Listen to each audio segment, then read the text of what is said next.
ကိုရင်ပွဲဘယ်လိုခေါ်လဲအရင်တုန်းကပွဲဘယ်လိုခေါ်လဲပညာဗလာအဲ့ဒီတိုင်းပဲမဲ့လိုက်မယ်နော်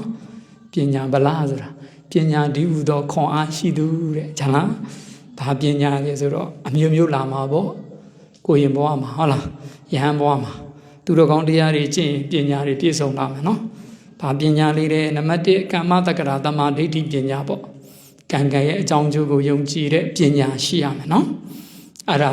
ကံကံရဲ့အကြောင်းကျိုးကိုယုံကြည်တဲ့ပညာရှိလို့အရှင်ဘုရားအခုလိုကိုရင်ဘဝယဟန်ဘဝကိုခံယူဖို့ကြိုးစားနေတာဟုတ်တယ်မလားဒါပဲကံကံရဲ့အကြောင်းကျိုးကိုမယုံကြည်ဘူးဆိုရင်ယဟန်ဖြစ်စရာလည်းအကြောင်းမရှိဘူးဟုတ်ပြီနော်ဗုဒ္ဓဝါဒီတွေဆိုတာကဗုဒ္ဓရဲ့အဆုံးအမကာမတက္ကနာသမာဓိဋ္ဌိဉာဏ်ပညာရှိရ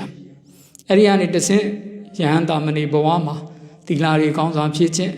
သီလဖြူစင်တန်ရှင်းပြီးဘာဝနာတစ်ခုခုကိုပွားများရမှာပေါ့နော်ဘာဝနာပွားများမယ်ဆိုရင်အဲ့ဒီမှာဇာနာသမာဓိဋ္ဌိဆိုတဲ့ဇန်နဲ့ပတ်သက်တဲ့ပညာဉာဏ်အမြင်တွေတစ်ခုတိုးလာမှာဟုတ်တယ်မလားကာမတက္ကရာသမာဓိဋ္ဌိဇာနာသမာဓိဋ္ဌိဆိုတာသမာဓိပေါ့နော်အဲ့ဒီအရင်တဆင့်ဆက်လက်ပြီးတော့ယုံ nant လေးဓမ္မတွေအပေါ်မှာဝိပဿနာတွေတင်မယ်ဆိုဝိပဿနာသမာဓိဋ္ဌိတွေတိုးလာအောင်ပါဟုတ်လားပညာတွေတိုးလာပညာဒီတော့ဗလာရှိတဲ့ပုဂ္ဂိုလ်ဖြစ်ဖို့ဟုတ်လားဆက်လက်ပြီးတော့ဝိပဿနာဉာဏ်တွေအဆုံးမှာမဉဏ်တွေဆိုတဲ့မဂ္ဂသမာဓိဋ္ဌိတိုးလာတာဟုတ်လားအဲ့ဒီလိုဖလသမာဓိဋ္ဌိဟုတ်လားအဲ့ဒီလိုဉာဏ်ပညာတွေတဖြည်းဖြည်းနဲ့ခွန်အားကြီးမအောင်အရှင်ဘုရားကြိုးစားရမှာဟုတ်လားယဟန်ဖြစ်လာပြီဆိုရင်သာသနာတော်ကြီးမှာဗုဒ္ဓလူတော်ကြယဟန်ဖြစ်အောင်ကြိုးစားရမယ်ဗျာနော်ဘာလူတော်ကြယဟန်ဖြစ်အောင်ဗုဒ္ဓလူတော်ကြဖြစ်အောင်ဆိုတာဘုရားရှင်ရဲ့သာသနာတော်ကိုရှေးကသူတော်ကောင်းကြီးတွေရောက်လာကြတာဟာတန္တရာဝဆင်းရဲကိုလွန်စွာထိတ်လန့်တုန်လှုံကြတာများတယ်နော်လူဘဝကြီးမှာသာသနာမဂ္ဂဗြဟ္မစရိယအကျင့်တွေကိုကျင့်သုံးရတာအမတန်ခက်ခဲတယ်မလွယ်ကူဘူးသာသနာဝန်ထမ်းရှင်ဟန်ဘဝနဲ့ဖြည့်ကျင့်ရတာကြတော့လွယ်ကူတယ်ဒါကြောင့်ရှေးကသူတော်စင်ကြီးတွေဟာတရှိတမဲ့ကာမဝတ္ထုတွေကိုအကုန်လုံးကိုစွန့်ပြီးတော့ဒီသာသနာတော်ကိုဥရံတတ္တဝါနော်ယင်ပေးပြီးအသက်ပေးပြီးတော့သာသနာပေါင်းကြီးမှာပရိယပฏิပတ်ဆိုတဲ့အကျင့်မြတ်တွေကိုကျင့်ကြံအားထုတ်ပြီးတော့မွေးလျော်တော်မူခဲ့ကြတဲ့အရှင်ဘုရားနော်အဲကြောင့်အရှင်ဘုရားပညာဗလသာသနာပေါင်းကိုရောက်လာပြီးဆိုရင်ရှေးခေတ်သူတော်စင်တို့ရှောက်လန်းခဲ့တဲ့လမ်းတွေကိုဆက်ပြီးရှောက်လန်းဖို့လိုပါတယ်နော်လိုပါတယ်ဒီသာသနာတော်ကြီးဟာတကယ်နေတတ်ရင်ပါရမီကုသိုလ်ယေရနာတွေကောက်ယူလို့မကုန်နိုင်ပါဘူးဗျာနော်ယဟန်ဘဝတာမဏေဘဝဆိုတာကုသိုလ်ပါရမီတွေကောက်ယူဖို့အကောင်းဆုံးသောဘုံဌာနကြီးဖြစ်တယ်တကယ်ကိုအကောင်းဆုံးဘဝယဟန်တာမဏေဘဝပဲဗျာနော်ကုသိုလ်ပါရမီလိုချင်တဲ့ပုဂ္ဂိုလ်တွေအတွက်ပေါ့နော်ဘာကြောင့်လဲဆိုတော့လူဘဝကြတော့အခက်ခဲတွေအများကြီးရှိအခက်ခဲတွေအများကြီးရှိတာရည်သမီးရည်စီးပွားရေးလူမှုရေးအလုပ်တွေရှောက်ပြီးတော့တကယ်သာသနာမဂ္ဂဗြဟ္မစရိယအကျင့်တွေကျင့်ဖို့အမတန်ခက်ခဲတယ်တော်တော်ကြိုးစားရတယ်ကုသိုလ်ကောင်းမှုတစ်ခုလုပ်ဖို့ဟုတ်လားတကယ်လို့မကြီးလေတော်တော်လေးမကြိုးစားရဘူးလားကြိုးစားရတယ်မလွယ်ကူဘူးသာသနာဝန်ထမ်းရှင်ဟန်ဘွားကမနဲ့အဲ့ရနိုးလို့မျက်လုံးကပွင့်လိုက်တာနဲ့ကုသိုလ်နဲ့စတာငါတို့ဖရာကိုတက်ရတော့မယ်တုံးခေါက်ပြီးရှာလားဟာဖရာကိုတက်ရတော့မယ်တရားထိုင်ရတော့မယ်ဟာဆွမ်းခံကြွားရတော့မယ်စာကျက်ရတော့မယ်စာသင်ရတော့မယ်တောက်လျှောက်ဟိုးည10နိုင်တိဟုတ်လားတောက်လျှောက်အဲ့ဒါ10နိုင်ထိုးမှအလုတ်ကနားတယ်နော်အလုတ်ကနားတယ်10နိုင်ထိုးမှဟုတ်ပြီနော်မနက်4နိုင်ခွဲကနေစမယ်10နိုင်ထိုးမှဒါအလုတ်နားတာပြီးဒါဆက်လုပ်ခြင်းတဲ့လူကဆက်လုပ်နေရောကြည်စံကုသိုလ်တွေသာသနာဝန်ထမ်းရှင်ဘုရားကုသိုလ်တွေအယံကိုပေါ်လွန်တာနော်တခါကြီးမိုက်လူတွေကြတော့မလွယ်ဘူးအရှင်မြတ်ရဲ့နော်မလွယ်ဘူးဒါကြောင့်ယဟန်ဘုရားတာမဏေဘုရားကုသိုလ်များများလိုချင်လို့ဆိုတာနော်ဆရာတော်ဦးဇန္တာအဓိကဆရာတော်ကြီးဟာသာသနာပေါင်းဝင်ရောက်လာတယ်10တန်းမှာအော်ဒီထွက်တယ်နော်အမျိုးကောင်းသားလေးဝင်ရောက်လာကုသိုလ်များများလိုချင်လို့နိဗ္ဗာန်မြန်မြန်လိုချင်လို့သာသနာမှာနေတာနော်အရှင်ဘုရားလည်းအဲ့လိုပဲဖြစ်စေခြင်းဟုတ်လားသာသနာဆိုတာကြီးကျယ်မြင့်မြတ်သူတို့ရဲ့ပါရမီဖြည့်ခြင်းလိုတဲ့အမျိုးကောင်းသားတို့ရဲ့စံအိမ်တော်ကြီးအရှင်ဘုရားရဲ့ကြားလားဒါကြောင့်သာသနာတော်မှာတပြေးပြေးနဲ့တရားတရားတွေပို့ပြီးခိုင်မာလာအောင်ကြိုးစားစေခြင်းနောက်ပြန်မဆုတ်တဲ့နော်ရှေ့သို့နိဗ္ဗာန်တို့ဝင်တဲ့ဒီတိုင်အောင်တောက်လျှောက်သွားရမှာနောက်ဆုတ်တယ်ဆိုတာမရှိအောင်နော်သာသနာပေါင်းကြီးကတိတ်ကောင်းလာနောက်ဆုံးလိုက်ပြီဆိုရင်ကိုယ့်ဘဝအရှုံးကြီးရှုံးတာပြည်ဓမ္မတန်များတွေကိုမလိုချင်တော့တဲ့ ပုဂ္ဂိုလ်နဲ့တူသွားတယ်ဟုတ်ပြီလားဒါကြောင့်မို့သာသနာဆိုတာပြည်တယ်မရံများအနေနဲ့ပြည့်နေတယ်ပြည်တယ်မရံများဆိုတာမဉ္ဇဉ်ဖူဉ္ဇဉ်မြတ်နိဗ္ဗာန်ရဲ့နာမည်ပဲနော်ဒါတွေကိုလိုရှိအောင်ဒါကိုအလိုမရှိပဲသာသနာပေါင်းကနေနောက်ဆုတ်သွားတဲ့ပုဂ္ဂိုလ်တွေကဓာသွေးကြောက်ကိုသွားကောက်တာနော်လူစည်းစိမ်နတ်စည်းစိမ်တွေကဓာသွေးကြောက်တယ်ပဲဒါပေမဲ့ယနေ့ခေတ်ညမောက်ကာလမှာလူစည်းစိမ်နတ်စည်းစိမ်အစ်စ်ဆိုတာမရှိတော့ဒုက္ခပင်လယ်ဝင်နေတဲ့လူမှုဒုက္ခတွေပဲရှိတယ်ရှင်ဗျာဟုတ်ပြီလား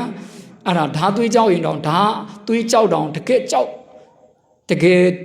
်အကောင်းဆုံးဓာသွေးကြောက်မဟုတ်ဘဲနဲ့အညံ့အပြင်းဆုံးဓာသွေးကြောက်ပဲရတော့မှယနေ့ခေတ်ကြီးဟာဟုတ်ပြီလားဦးဇင်းဒါတော့ရုန်းကန်ရအောင်ပဲရှင်ဗျာလူပေါ်မှာနော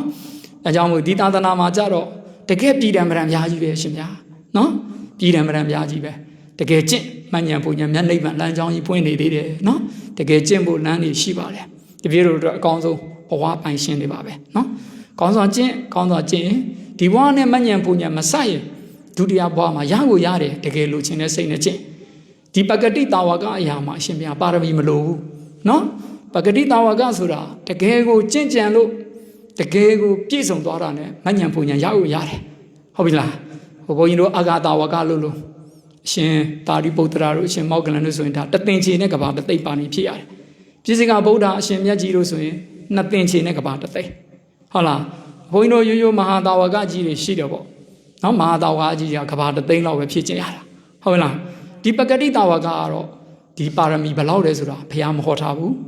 နော်ယနေ့ကျင့်လို့ပါရမီပြည့်ယနေ့ပဲမဉ္ဇဉ်ပူဉ္ဇဉ်ရနိုင်တယ်သာသနာလာမင်းထွန်းခိုက်တဲ့အချိန်မှာအားရစရာတိတ်ကောင်းတယ်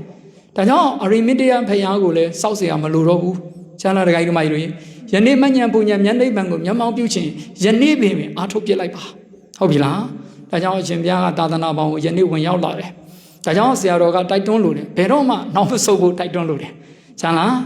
နောက်ဆုတ်တယ်ဆိုတဲ့စိတ်ကဒါကိုယ့်ဘဝကိုကဘယ်လိုပြောရမလဲအမှောင်မိုက်ကြီးတဲ့ကိုပြန်လဲသွားမယ်ဆိုတဲ့စိတ်ကူးနဲ့ဝင်လာတဲ့သဘောကြီးဖြစ်တယ်အခုတပည့်တော်တို့ကလင်းလန့်နေပြီသာသနာဆိုတဲ့လာမင်းနဲ့တွေ့ခိုက်ဆုံခိုက်ကြုံခိုက်မှာသာသနာလာမင်းရဲ့အေးမြတဲ့မဉ္ဇဉ်ပူဉ္ဇဉ်မျက်နှိပ်ပံငြိမ်းချမ်းတဲ့အရာသာရတဲ့အထိတိုင်အောင်ဘုန်းကြီးတို့စူးစမ်းရအောင်ဟုတ်လားဦးဇင်းနော်ကိုရင်စူးစမ်းရအောင်အဲ့ဒါမှသာသနာမှာဝင်ရကြုံနဲ့မှာပေါ့နော်ရှိခေသူတော်စင်ကြီးတယ်ကြီးလေဘုရားရဲ့သာသနာအဆက်ဆက်ရှင်မာကတ္တပကြီးတို့နော်လေးလာဘူးတဲ့လူတိုင်းသိတယ်တကယ်အစင်းမြင့်တဲ့တထေးစည်းစိမ်ကြီးတွေဆွန့်လွတ်ခဲ့ရတယ်ဟုတ်တယ်မလား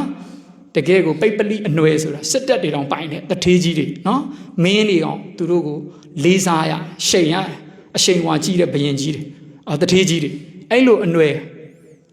်ရှင်မာကတ္တပအလောင်းပိတ်ပလိအနွယ်တလောက်ချမ်းသာတဲ့စည်းစိမ်ဥစ္စာယတနာအကုန်စွန့်ပြီးတော့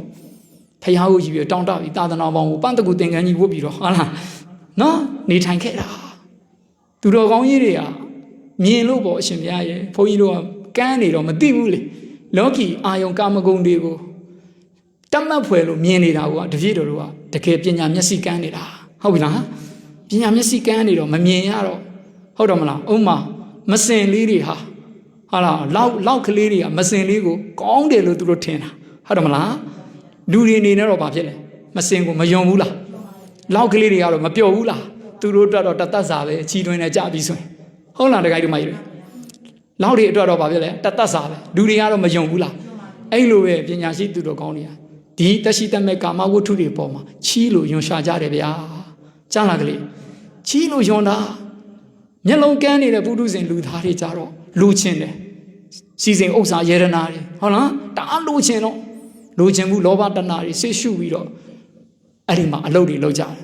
လုပ်တဲ့အခါမှာအဲ့ဒီမှာမတရားလောဘနဲ့ဝိသမလောဘတွေနဲ့တီလာတွေချိုးဖြတ်ဟုတ်တယ်မလားကိုချင်းတီလာတွေချိုးဖောက်ပြီးတော့သူတစ်ပါးတွေဘာဖြစ်ဖြစ်ငါကောင်းစားဖို့ဆိုတဲ့စိတ်မျိုးတဲ့မတမာနဲ့နီးလန်းတွေနဲ့စီးပွားရေးတွေရှာလာကြတယ်နော်ကိုချင်းတီလာမရှိတော့ဒါသွားပြီအိမ်သားတွေကမစင်အိမ်တွေကလောက်လို့ပဲတရှိတမဲ့ကာမဝတ္ထုတွေ့တာလုံးလို့သူခမစူးစားတာဟုတ်တယ်မလားအေးတော့ကြောက်စရာကောင်းလားတကယ်သိတဲ့လူတွေကြတော့မလို့ချင်တော့ဘူးပေါ့ဒီလိုပဲအန္တာပုထုဇဉ်တွေအဲ့ဒီတိုင်းပဲတရှိတမဲ့ကာမဝတ္ထုတွေကိုတအားလို့ချင်တာလို့ချင်တော့ကိုချင်းတီလာတွေချိုးဖောက်ပြီးရှာဖွေတော့ရလိုက်ရတဲ့ခါလဲရတယ်မရတဲ့ခါလဲမရအောင်အဲ့မရတော့ဘာဖြစ်လဲပူဆွေးရတယ်စိုးရိမ်ရတယ်တောကတွေရောက်ကြရတဲ့စီဝါရေးတွေပြတ်ပြီးတော့ဟုတ်လားရတော့လဲတခါပြန်လိုချင်းပြန်တယ်ရလေလိုလေနဲ့နောက်ဆုံးအိုကြနာကြတေးကြရတာပါပဲဒါပဲအဆုံးရှိတာ ဘာမှထူးလာမှာမဟုတ်ဘူးဟုတ်လားယနေ့ကဘာမှာနာမည်ကြီးတဲ့တထေးတွေလေးလာကြည့်ဟုတ်ပြီနော်ပင်ပန်းမှုစိုးရိမ်မှုပူဆွေးမှုတွေနဲ့အကုန်လုံးလေချလေလိုက်နေကြရတာပါပဲနောက်ဆုံးတော့အိုချနာချတည်ကြရတာပဲဗျာနော်ဒါကြောင့်မထူးဘူးလေဒါကြောင့်ဘုန်းကြီးတို့ရှေးကသူတော်စင်ကြီးတွေရှင်မကတ္တဗတို့ဖရာရဲ့သားတော်တွေဖရာရှင်ကိုယ်တိုင်ကလည်းစံပြရွှေနှန်းစည်းစိမ်တွေစွန့်ပြီးတော်ထဲမှာသူတော်စင်တရားတွေကျင့်ပြီးတော့တစ္ဆာတရားကိုရှာဖွေခဲ့တယ်လောကသားတို့အတွက်ဟုတ်လားဒီလိုပဲရှင်မကတ္တဗအစားတဲ့မထေကြီးတွေတက်ရှိတမဲတွေအကုန်စွန့်ပြီးတော့ဒီလိုပဲသာသနာဝန်ထမ်းရှင်ရဘွားကိုခံယူပြီးတော့သာသနာပေါင်းကိုရောက်လာကြတယ်အရှင်နုရုဒ္ဓတို့အရှင်အာနန္ဒတို့မြင်းကြီးမင်းသားတွေအကုန်လုံးရွှေနှန်းစည်းစိမ်တွေစွန့်ပြီးတော့သာသနာပေါင်းမှာပျော်ပျော်ရွှင်ရွှင်ကြီးဗုဒ္ဓရဲ့မေတ္တာရိပ်အောက်မှာသာသနာပြုတော်မူခဲ့ကြတာဒါတပည့်တော်တို့ရဲ့လမ်းစဉ်ပဲဟုတ်တယ်မလားရှင်သာရိပုတ္တရာတို့ရှင်မောဂလန်တို့တန်ငယ်ချင်းတွေလူဘဝတော်မှာပညာတတ်ကြီးတွေတကယ်စီဝါရေးပညာရှင်ကြီးတွေရှင်သာရိပုတ္တရာရှင်မောဂလန်တို့ဒီအရှင်မြတ်ကြီးတွေဟာလည်းဗုဒ္ဓရဲ့သာသနာတော်မှာဟုတ်တယ်မလားခဲအားလုံးသာသနာတော်ဝန်ထမ်းဆောင်ပြီးတော့ငြိမ်းချမ်းတဲ့အမြိုင်နိဗ္ဗာန်ကိုဝင်ဆံတော်မူခဲ့ကြပြီတိတ်ကောင်းတယ်ဒီသာသနာလမ်းစဉ်ဟာတပည့်တော်တို့ကလမ်းစဉ်ဟာဖြောက်တယ်ရှင်းနေရောဒါပညာရှိသူတော်ကောင်းတို့လက်ခံခဲ့တဲ့ဗုဒ္ဓဝါဒဟုတ်လားဒါကြောင့်တပည့်တော်တို့ကရှင်းနေတော့ဒီသာသနာတော်ကြီးမှာပျော်ပျော်ကြီးတာရဲရဲဝံ့ဝံ့ကိုနေထိုင်နိုင်အောင်ကြိုးစားလိုက်စမ်းပါဒီထက်ကောင်းတဲ့ဘဝနောက်ထပ်မရှိတော့မရှိဘူးလေးသိန်းခြေကဘာတသိန်းဆောက်အရှင်ဘုရားဗုဒ္ဓယဟန်ဘဝကိုလေးသိန်းခြေကဘာတသိန်းပါရင်ဖြည့်စင်မှာကိုးဘဝပဲရခဲ့တယ်မဟုတ်လားယဟန်ကိုးဘဝပဲရခဲ့တယ်တပည့်တော်တို့ကံကောင်းတယ်မဟုတ်လားဗျာယဟန်ဘဝကိုးဘဝမှာပိဋကတ်3ခုအာကုံဆောက်တယ်နော်စတုပါဠိသုတ်တိတီလကိုကောင်းစွာဖြည့်ခြင်းနဲ့ဒုတင်73ပါးကိုဆောင်းတယ်ပိဋကတ်တွေအာကုံဆောင်းပါရမီတော်တွေဖြည့်ခြင်းခဲ့ရတာယဟန်ဘဝတာမဏိဘဝတိတ်ကောင်းတယ်နော်ဒါကိုတပည့်တော်တို့ဒီခုရနေတာကြိုးစားရမှာပေါ့လေးသိန်းကြီးကဘာတိမ်ပါရမီဖြည့်တာတော့ယဟန်ကိုးဘဝပဲရတယ်ဆိုတော့ဒီယဟန်ဘဝတော့ရခဲ့တာဘယ်ရှိတော့မလဲနော်အမတန်ရခဲ့တဲ့သာသနာဝန်ထမ်းရှင်ဘဝကြီးကိုရောက်ပြီးမှတော့ဘယ်တော့မှပြန်နောက်မဆုတ်ရအောင်ကျန်တာလေနောက်ဆုတ်တယ်ဆိုတာကိုယ့်ရဲ့အကုသိုလ်ကံတော်တော်ကြီးသွားလို့တနည်းအားဖြင့်ဒီလောကီအာယုံကာမဂုဏ်တွေပေါ်မှာတွေ့တာတဲ့လောဘတဏှာတွေအာကြီးလို့နောက်ဆုတ်သွားကြတာနောက်ဒါကြောင့်တဖြည်းဖြည်းနဲ့စွန့်နိုင်အောင်ပဲဘုန်းကြီးတို့ကြိုးစားရအောင်ဟုတ်ပြီလား